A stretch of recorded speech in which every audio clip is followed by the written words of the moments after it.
और नमस्कार दोस्तों, मैं राकेश पाल सर आप लोगों के सामने जनवरी 2022 सीटेट की परीक्षा में पूछे गए बाल विकास एवं शिक्षा शास्त्र के कुछ महत्वपूर्ण प्रश्न हैं जो इस प्रकार हैं।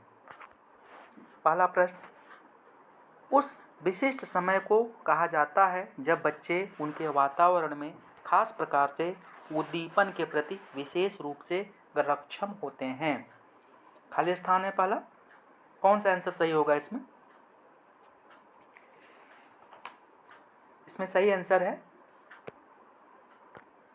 संवेदनशील। संवेदनशील अवधि उस विशिष्ट समय को कहा जाता है जब बच्चे उनके वातावरण में खास प्रकार से उद्दीपन के प्रति विशेष रूप से गरक्षम होते हैं। Right answer is A. Question number 2, आप लोग थोड़ा ध्यान देंगे कि अब सीटेट की परीक्षाओं में भी कथन और तर्क के दृष्टिकोण से प्रश्न अब पूछे जाने लगे हैं ऑनलाइन के माध्यम में, जिसमें एक स्टेटमेंट दिया जाएगा और एक तर्क दिया जाएगा, उसमें दोनों में क्या संबंध है, इस प्रकार से भी प्रश्न पूछे जा रहे हैं। तो जिसमें देखिए कथन ए कह रहा है कि बच्चों के विकास की प्रगति को दूसरे बच्चों से तुलना करके सही ढंग से या शुद्धता से सटीकता से मापा जा सकता है। ठीक है ना। तो तर्क क्या कहता है आर कि विकास का स्वरूप व अनुक्रम एवं विकास गति सभी बच्चों के लिए सार्वभौमिक रूप में समान होती है। सही विकल्प चुनें। ए और आर दोनों सही हैं। आर सही व्याख्या करता है ए की। बी, ए और आर दोनों सही हैं लेकिन आर सही व्याख्या नहीं है ए की। सी, ए सही है आर गलत है। डी, ए और आर दोनों गलत हैं। इसमें से क्या राइट आंसर होगा? राइट आंसर क्या होगा? कथन ए, बच्चों के विकास की प्रगति को दूसरे बच्चों से तुलना करके सही ढंग से शुद्धता से सटीकता से मापा जा सकता है, गलत। कभी नहीं मापा जा सकता, कंपेयर करके नहीं मापा जा सकता है। बच्चों के विकास की प्रगति को दूसरे बच्चों से तुलना करके सही ढंग से हम कभी भी माप नहीं सकते। पहला स्टेटमेंट ए कथन ए गलत है। दूसरा का क्या कह रहा है कि विकास का स्वरूप व अनुक्रम एवं विकास की गति सभी बच्चों के लिए सार्वभौमिक रूप में समान होती है, नहीं, समान रूप से नहीं होती, ये भी गलत है। अर्थात ए और आर दोनों गलत है। Right answer is D. Question number 3 क्या कहता है? क्वेश्चन नंबर 3 कहता है कि बच्चों का द्वितीयक सामाजिकरण की अवस्था में प्रारंभ हो जाता है। बच्चों का द्वितीयक सामाजिकरण की अवस्था में प्रारंभ हो जाता है जब वह स्कूल जैसे औपचारिक संस्थानों में जाना शुरू कर देते हैं। तो सही आंसर क्या होगा इसमें? सही आंसर क्या होगा कि बच्चों का द्वितीयक सामाजिकरण की अवस्था कौन सा है? इन्फेंसी एज, प्रारंभिक बाल्यावस्था, अर्ली चाइल्डहुड, माध्यमिक बाल्यावस्था जिसको हम लेटर चाइल्डहुड के अंतर्गत ले लेंगे, एंड एडोलसेंस। इसमें से क्या होगा? Right answer is B. ठीक है। क्वेश्चन नंबर 4 कह रहा है कि किस चरण में बच्चे परिकल्पनात्मक कथनों पर काम कर पाते हैं? कथनों में तार्किक संबंध देख पाते हैं तथा अनुपात जैसी अमूर्त संरचनाओं को समझने में सक्षम होते हैं। कौन सा सही होगा? क्वेश्चन नंबर 4 का सही आंसर क्या होगा? क्वेश्चन नंबर 4 का सही आंसर अब्स्ट्रैक्ट क्या होगा इसमें? Sensory motor stage, pre operational, concrete and formal operation stage क्या होगा? किस चरण में बच्चे परिकल्पनात्मक ये है कथनों पर काम कर पाते हैं? Concrete operation stage. Right answer is C. Question number 5 कह रहा है कि निम्नलिखित में से कौन जीन पियाजे के संज्ञानात्मक विकास के सिद्धांत की आलोचना है? जीन पियाजे के संज्ञानात्मक विकास की आलोचना है। राइट आंसर इज क्या है? बच्चों का विकास उनके सामाजिक सांस्कृतिक संदर्भ पर निर्भर होता है। बच्चे सक्रिय प्राणी हैं। बच्चों की सोच वयस्कों की सोच से गुणात्मक रूप से बच्चों की सोच वयस्कों की सोच से गुणात्मक रूप से भिन्न होती है, या बच्चों का विकास वातावरण के साथ अंतःक्रिया करके होता है। पांचवा का कौन सा ऑप्शन सही होगा? कह रहा है कि जीन पियाजे के संज्ञानात्मक विकास के सिद्धांत की आलोचना है, तो राइट आंसर इज ए। बच्चों का विकास उनके सामाजिक सांस्कृतिक संदर्भ पर निर्भर होता है। यह आलोचना किया गया था। किसके द्वारा आलोचना किया गया था? जीन पियाजे के सिद्धांत का आलोचना किसने किया था? वाइगॉस्की। वाइगॉस्की कहते हैं कि बच्चों का विकास सिर्फ उनके निश्चित दायरे में नहीं होता, बल्कि सामाजिक सांस्कृतिक संदर्भ में भी होता है। तो यहाँ पे विकास के सिद्धांत का आलोचना किया गया है, तो ऑप्शन ए सही है पांचवे का। ठीक है। क्वेश्चन नंबर 6 कह रहा है कि जीन पियाजे और लेव वाइगॉस्की ने सीखने की समझ को प्रक्रिया में स्थानांतरित किया है। किस प्रक्रिया में स्थानांतरित किया है? क्वेश्चन नंबर 6 क्या सही होगा? जीन पियाजे और लेव वाइगॉस्की ने सीखने की समझ को प्रक्रिया से, किस प्रक्रिया से? उसके पहले यहाँ पे स्पेस था। किस प्रक्रिया से? प्रक्रिया में। ठीक है। समझ को, यहाँ पे भी एक गैप था, तो दोनों को भरना है। सीखने की समझ को स्पेस है, स्पेस से प्रक्रिया में स्थानांतरित किया है। तो राइट आंसर इज 6 का क्या होगा? राइट आंसर इज बी, निष्क्रिय एवं सक्रिय। जीन पियाजे और लेव वाइगॉस्की ने सीखने की समझ को निष्क्रिय प्रक्रिया से सक्रिय प्रक्रिया में स्थानांतरित किया है। ठीक है। तो राइट आंसर इज बी।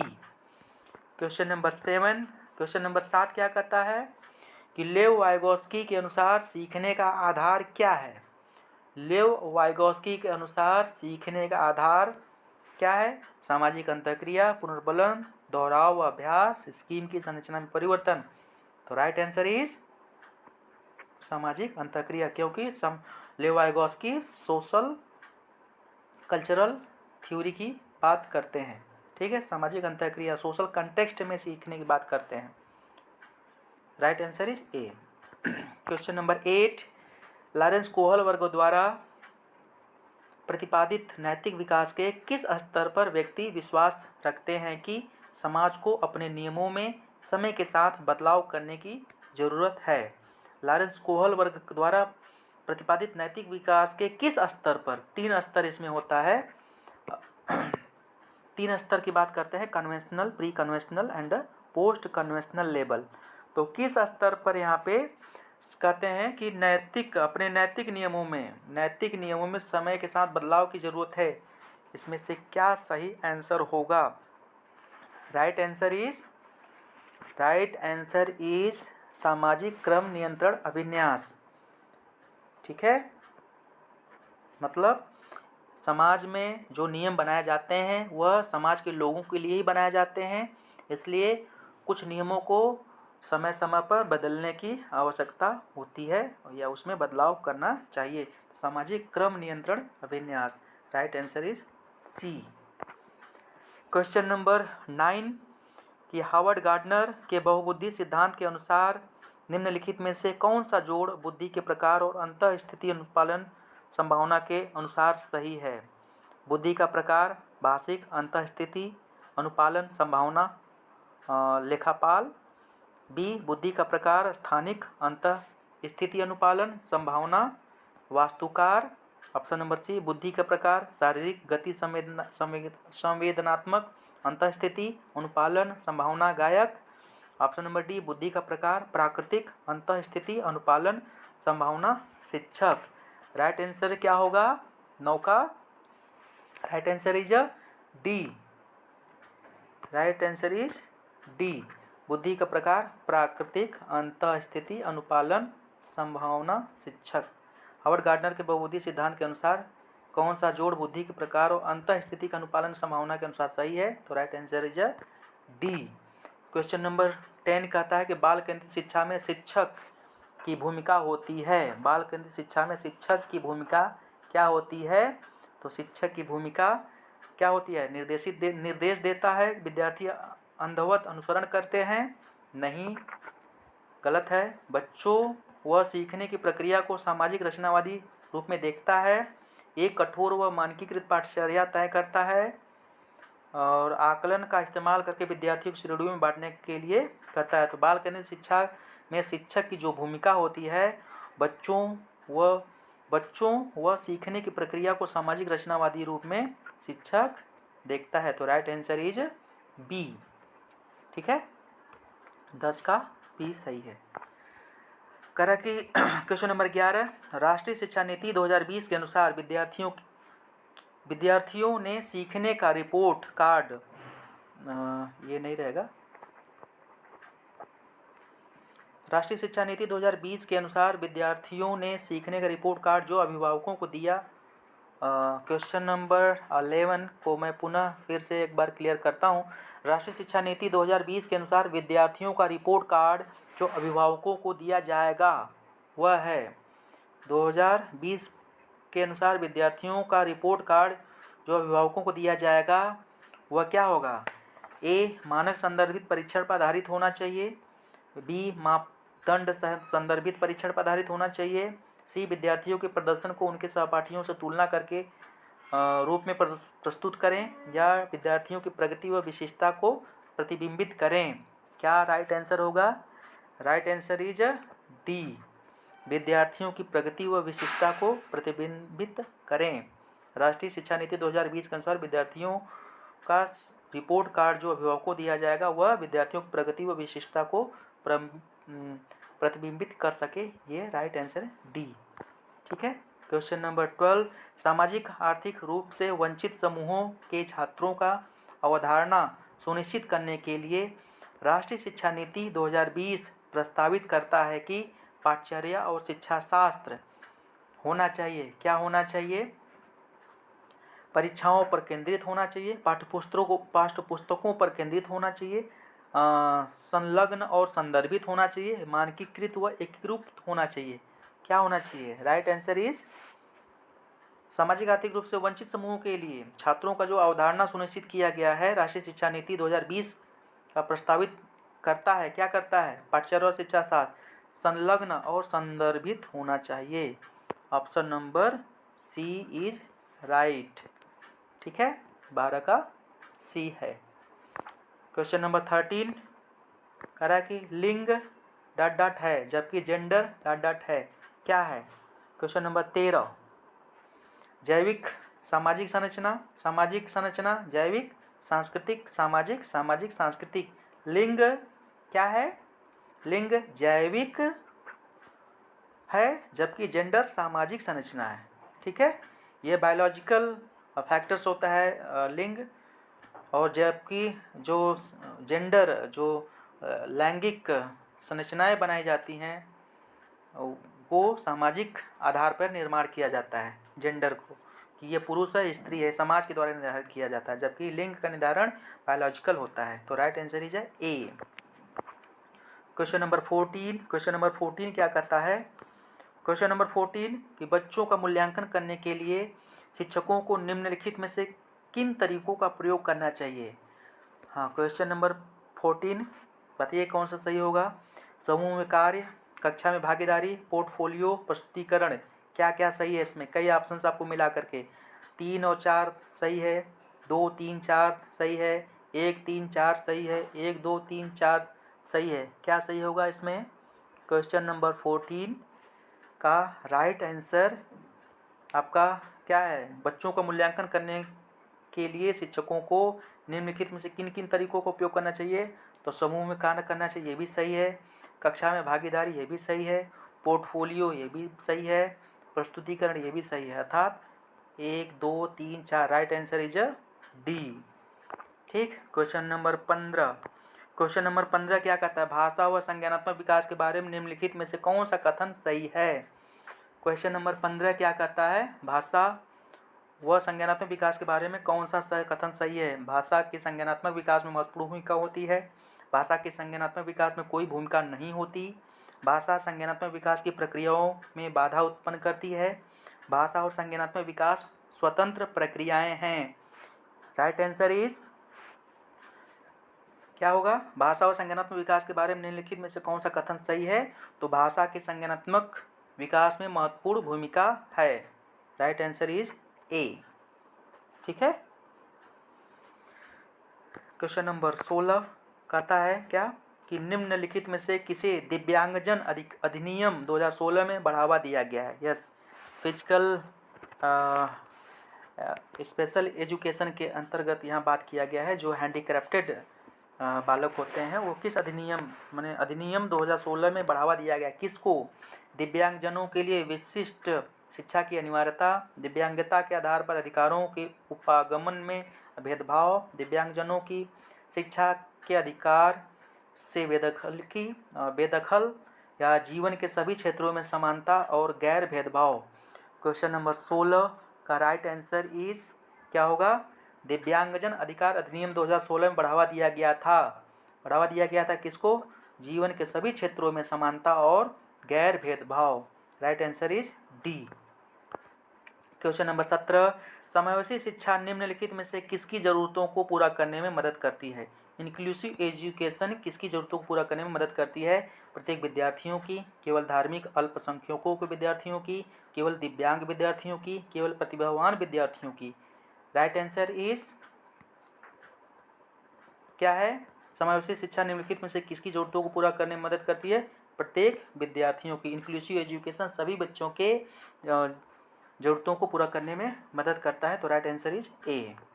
ठीक है। क्वेश्चन नंबर 18 करा कि गुणज वैकल्प डिस्कैलकुलिया मुख्य रूप से किस कठिनाई से जुड़ी होती है। आप ये लगभग पूछता ही है। तो देखिए डिस्कैलकुलिया क्या होता है, गणितीय विकार जिसको बोलते हैं। गुणज वैकल्प डिस्कैलकुलिया किससे संबंधित होता है, गणितीय गणना करने से। Right answer is B. पठन विकार क्या होता है, पठन विकार डिस्लैक्सिया। ठीक है, पढ़ने से संबंधित, लिखने से संबंधित क्या होता है, डिस्ग्राफिया। और गणितीय संबंधित क्या होता है, डिस्कैलकुलिया। ठीक है, इसके संदर्भ में हमारे यूट्यूब चैनल पे भी आप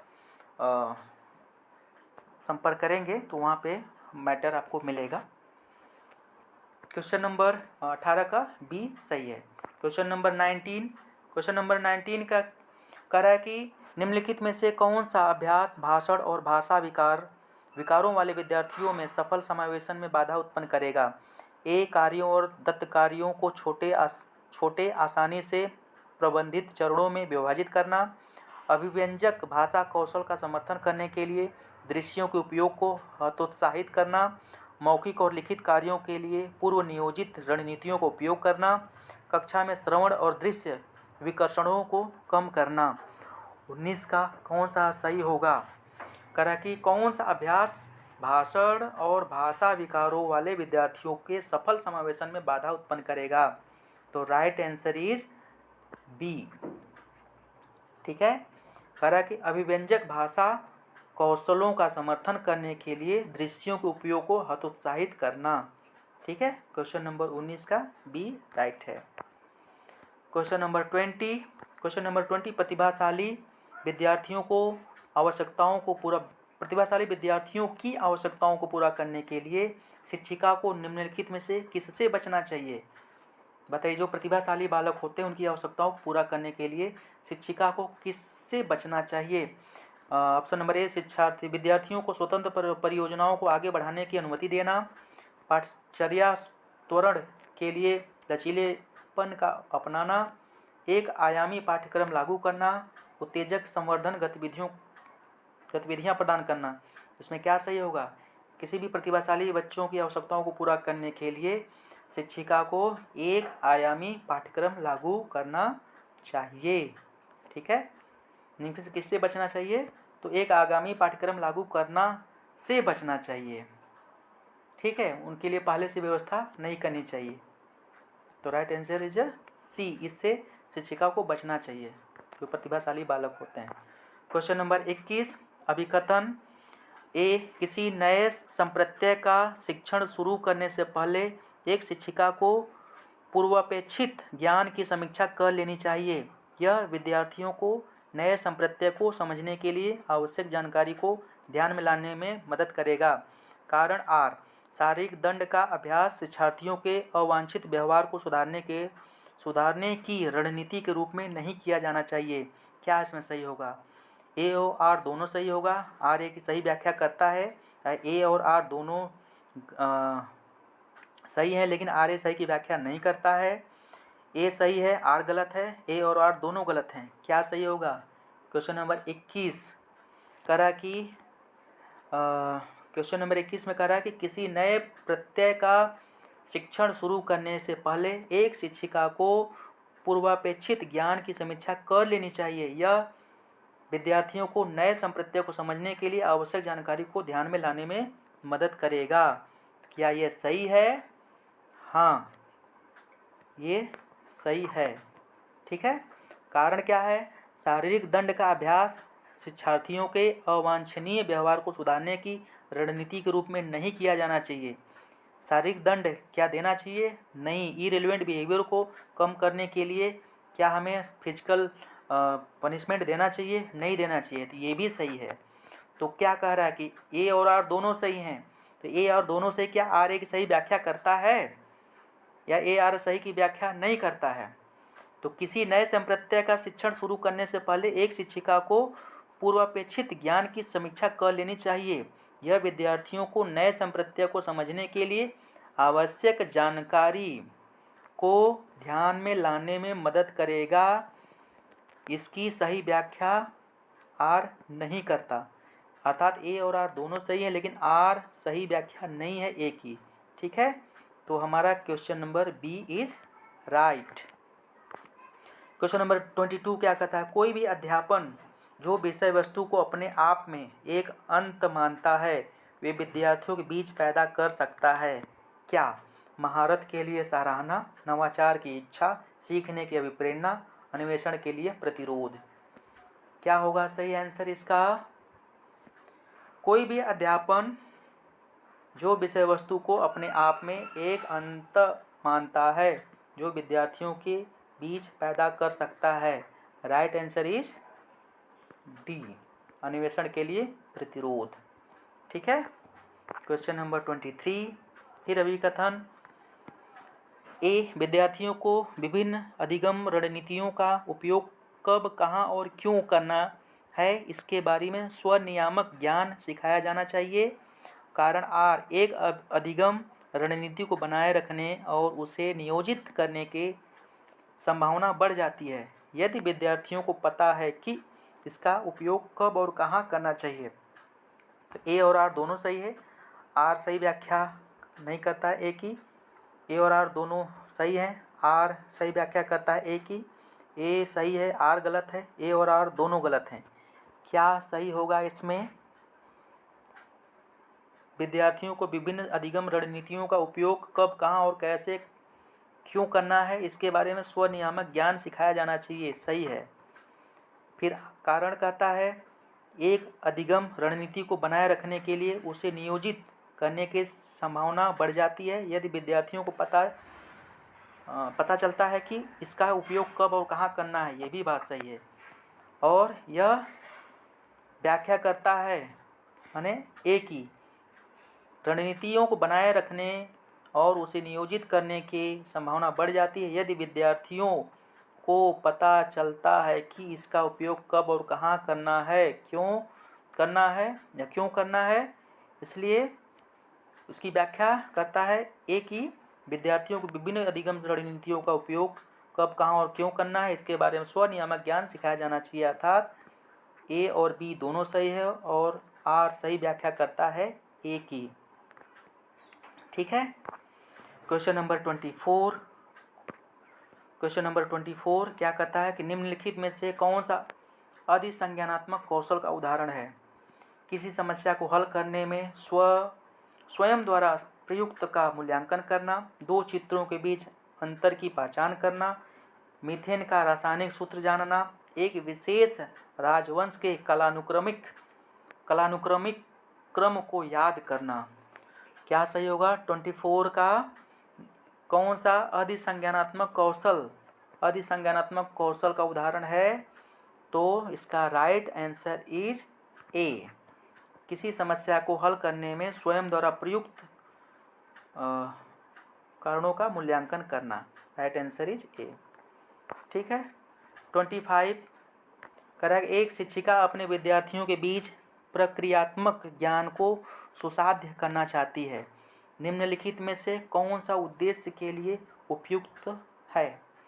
ऑक्सीकरण अपचयन समीकरण को कैसे हल करें? डीएनए के घटक और संरचना क्या है? कौन सा ग्रह सूर्य के सबसे निकट है? भारतीय राष्ट्रगान किसने लिखा था? राइट आंसर इसमें क्या होगा? 25 का राइट आंसर इज, एक शिक्षिका अपने विद्यार्थियों के बीच प्रक्रियात्मक ज्ञान को सुसाध्य करना चाहती है। निम्नलिखित में से कौन सा उद्देश्य के लिए उपयुक्त होगा? ऑक्सीकरण अपचयन समीकरण को कैसे हल करें? 25 का ए सही है। ठीक है। क्वेश्चन नंबर 26 कहता है कि विद्यार्थियों के लिए अधिगम को सार्थक बनाने के लिए एक शिक्षिका को निम्नलिखित में से क्या करना चाहिए?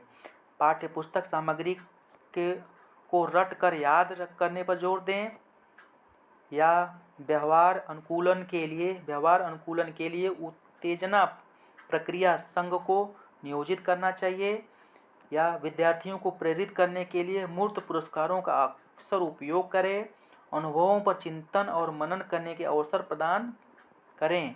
क्या सही होगा? 26 का विद्यार्थियों के लिए अधिगम को सार्थक बनाने के लिए एक शिक्षिका को निम्नलिखित में से क्या करना चाहिए? तो अनुभवों पर चिंतन और मनन करने के अवसर प्रदान करना चाहिए। Right answer is D. 27 number question कह रहा है कि जब एक विद्यार्थी किसी समस्या को हल करने में फंस गया था तो उसके शिक्षक ने उसे अपने विचार खुद से बात करने का सुझाव दिया। ऐसा करने के तुरंत बाद विद्यार्थी ने कहा, मुझे अब जवाब पता है। इस मामले में समस्या समाधान की किस रणनीति ने विद्यार्थी की मदद की? आप ये क्वेश्चन बहुत ही महत्वपूर्ण है। आप ध्यान से अगर इसको समझें, इसका जवाब आपको मिल जाएगा। क्या होगा? एक विद्यार्थी किसी समस्या को हल करने में फंस गया था, ठीक, तो उसके शिक्षक ने उसे अपने विचार खुद से बात करने का सुझाव दिया। ऐसा करने के तुरंत बाद विद्यार्थी ने कहा कि हाँ, अब मुझे इसका जवाब पता है। तो इस मामले में समस्या समाधान की किस रणनीति ने विद्यार्थी का मदद किया? राइट आंसर इज क्या होगा? कार्यात्मक स्थिरता, स्मृति सहायक विधि, अनुक्रिया समुच्चय, मौखिकीकरण। ये राइट आंसर इज डी। ठीक है। 27 का डी सही है। 28 क्वेश्चन नंबर 28 क्या कहता है? भ्रांतियों के संदर्भ में निम्नलिखित में से कौन सा कथन सही नहीं है? ठीक है। जो भ्रांतियां होती हैं उसके संदर्भ में कौन सा कथन स्टेटमेंट सही नहीं है? भ्रांतियों का प्रयोग शिक्षक द्वारा सीखने की प्रक्रिया में रचनात्मक रूप से किया जा सकता है। भ्रांतियां कुछ संप्रत्ययों के बारे में बच्चों की समझ के प्रारंभिक चरणों की विशेषता। भ्रांतियां स्पष्ट रूप से बच्चों की कुछ भी नई और उन्नत सीखने की अक्षमता को दर्शाती हैं। भ्रांतियां बच्चों के अपने आसपास देखी जाने वाली प्रक्रियाओं के बारे में उनके सहज ज्ञान का प्रतिनिधित्व करती हैं। तो 28 का राइट आंसर क्या होगा? भ्रांतियों के संदर्भ में निम्नलिखित में कौन सा कथन सही नहीं है? तो सही नहीं है इसमें क्या होगा? राइट सी नंबर सही आपका नहीं है, बाकी ये सभी सही हैं। ठीक, तो ये आपका गलत है। ठीक है। तो ये आपका ऑप्शन नंबर सी, यहाँ पे कथन सही नहीं है, तो सी सही है। ठीक है। 29 क्वेश्चन क्या कहता है? निम्नलिखित में से कौन सा संवेग अधिगम को सकारात्मक रूप से प्रभावित करता है? इमोशंस की बात कर रहे हैं यहाँ पे। कौन सा संवेग है जो अधिगम को सकारात्मक रूप से प्रभावित करता है? तो क्या होगा? चिंता, बोरियस, भय, आशा। कौन सा संवेग अधिगम को सकारात्मक रूप से प्रभावित करता है? तो राइट आंसर इज आपका डी। आशा। ठीक है। 30 क्वेश्चन नंबर, किसी कार्य में विफलता के लिए निम्नलिखित में से कौन सा आरोपण में से एक विद्यार्थी को भविष्य के प्रयासों के लिए प्रेरित करने की संभावना है? मैं बुद्धिमान नहीं हूँ और बुद्धिमत्ता स्थिर है। मैं इस बार पर्याप्त प्रयास नहीं किया, हालांकि मैं ऐसा करने में सक्षम हूँ। शिक्षक मेरे प्रति पक्षपाती था और मैं अपने बारे में उसकी धारणा को नहीं बदल सकता। डी, यह विशेष परीक्षा मंगलवार को ही पड़ती है और मंगलवार मेरा अशुभ दिन है। क्या सही होगा? क्वेश्चन नंबर 30 बात कर रहा है कि किसी कार्य में विफलता के लिए निम्नलिखित में से कौन सा आरोपण, जो हम आरोपित लगते हैं, अगर विफल हो जाता है तो वो दूसरे पे आरोपण लगाता है, एक विद्यार्थी को भविष्य के प्रयासों के लिए प्रेरित करने की संभावना क्या होगी? तो क्वेश्चन नंबर 30 का राइट आंसर क्या होगा? तो राइट आंसर होगा कि मैं इस बार पर्याप्त प्रयास नहीं किया, हालांकि मैं ऐसा करने में सक्षम हूँ। भविष्य की बात यहाँ पे कर रहा है, ठीक है ना। भविष्य के प्रयासों के लिए प्रेरित करने की संभावना है, तो राइट आंसर इज बी। ठीक है। इसका आंसर यहाँ पे मैंने दे दिया है, आप लोगों को ये मदद करेगा। वीडियो अच्छा लगे लाइक करिए, शेयर करिए, सब्सक्राइब करिए। इसका डिटेल्स आप लोगों को पढ़ने के लिए आपको मेरे यूट्यूब चैनल पर जाना पड़ेगा, जहाँ पे आपको इसके बारे में डिटेल्स से आपको मिल जाएगा। धन्यवाद।